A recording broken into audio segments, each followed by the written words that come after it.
Hello dreamers. तो आज हम बात करते हैं करंट अफेयर्स फॉर यूपीएससी 2026 के बारे में।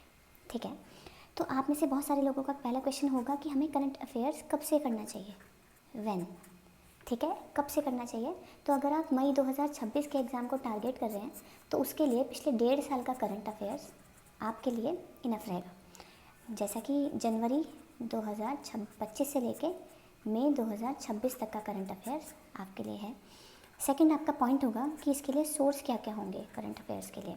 तो पहला सोर्स, अगर आप कोई डेली न्यूज़पेपर फॉलो करते हैं तो आप उसमें से शॉर्ट नोट्स बना सकते हैं अपने, और आप उनको फॉलो कर सकते हैं। सेकंड आपके पास ऑप्शन है कि आप मंथली मैगज़ीन किसी भी कोचिंग सेंटर की आप फॉलो कर सकते हैं।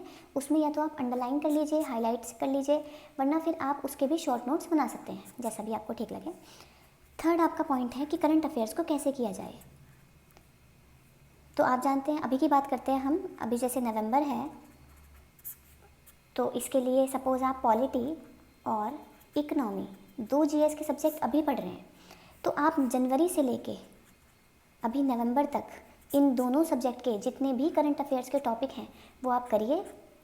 उसमें जब आप करंट अफेयर्स करेंगे तो आप उससे रिलेटेड जो भी जीएस का टॉपिक होगा इन दोनों सब्जेक्ट से रिलेटेड, आप उस दोनों सब्जेक्ट से रिलेटेड जो भी उसके फैक्ट्स होंगे, थ्योरी होगी, फैक्ट्स होंगे, ये सब आप उसको कंप्लीट कर सकते हैं साथ साथ करंट अफेयर्स के। फोर्थ आपके क्वेश्चन ये रहेगा कि हाउ टू रिमेंबर कैसे करें। ठीक है, तो याद करने के लिए आपको करना है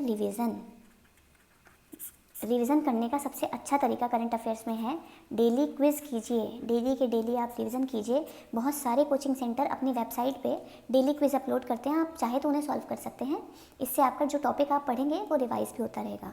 और सबसे लास्ट और सबसे इम्पॉर्टेंट बात, टेक इट ईजी। ओके, ये बहुत इंपॉर्टेंट टॉपिक है यूपीएससी का, लेकिन केवल ये नहीं है, और भी सब्जेक्ट्स हैं। तो आप केवल इसी पे ही ना ध्यान दीजिए, इसकी ज़्यादा टेंशन मत लीजिए। या आप नॉर्मली अगर आप ये सब सोर्स फॉलो करते हैं ये दोनों, और आप डेली रिवीजन करते हैं, तो बहुत आसानी से आप इसको करंट अफेयर्स को कर सकते हैं। Thank you.